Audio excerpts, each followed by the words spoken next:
In this video I'm building a simple jig, and it's to help make a mortise in the end of a mitred piece of wood.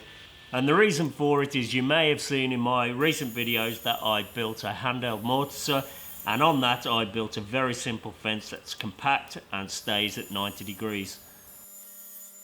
I did make an adjustable fence, but that's more difficult to make and it's a lot bulkier. If you only want to make the 90-degree fence and keep the machine compact, then using this jig you can still make a mortise in the end of a mitred piece of wood.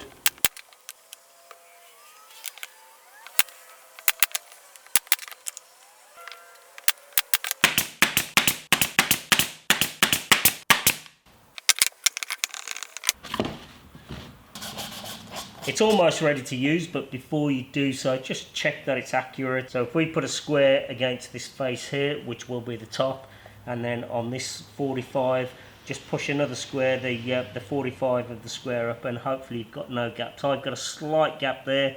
I need to take a little bit off this end.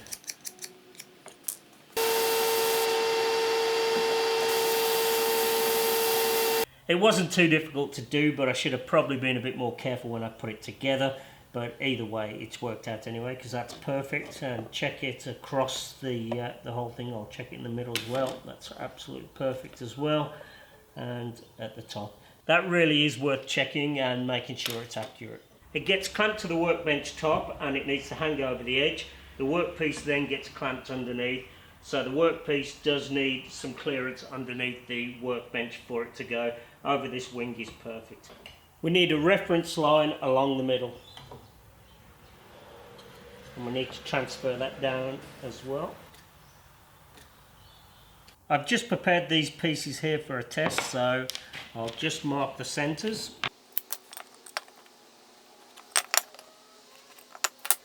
Now we just have to take our workpiece and clamp it in place, lining up those marks and making sure that it's flush to the front of the fence.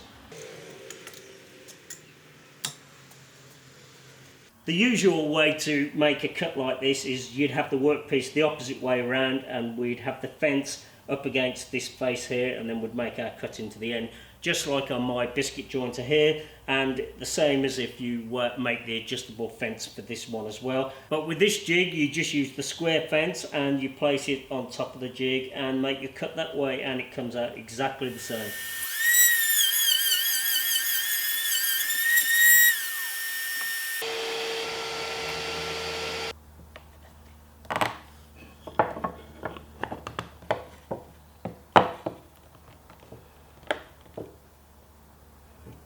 Not too bad.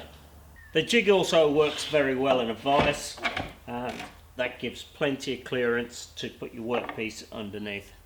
I've just had a thought. If you take a scrap of wood and you push it against your workpiece, when you've got that first workpiece in the right position, then we can clamp that piece of wood there, and that will act as a fence, and then we can make repeatable cuts on the next workpieces. You could even screw the scrap into the jig if you're not too precious about it, or you could even go a step further and make an adjustable fence for it, but the clamp works pretty well as it is.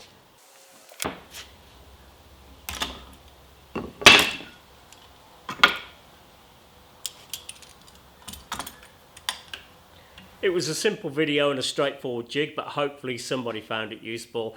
If you enjoyed the video, then please like and subscribe. Thanks for watching, and I'll see you on the next one.